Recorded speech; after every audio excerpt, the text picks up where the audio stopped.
Yes, mga neighbors, naluluto na tayo. Nakasalang ng ating kamatis, sibuyas. Papakulo na tayo. Ayan. Kasi ito ilalagay natin, tilapia. Ayan. Tsaka talbos ng kamote. Kaya, mga neighbors, let's G! Ayan na mga neighbors, we're back Nakulo na. Nakulo na. Ayan.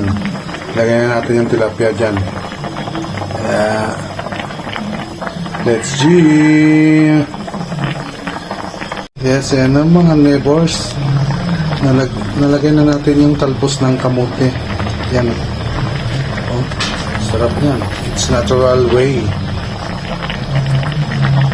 Kaya kailangan natin ng ganyan. Kuluan lang, lagyan tilapia, tsaka talbos ng kamote. Okay, open natin mga neighbors. Tara, let's eat! Bye-bye!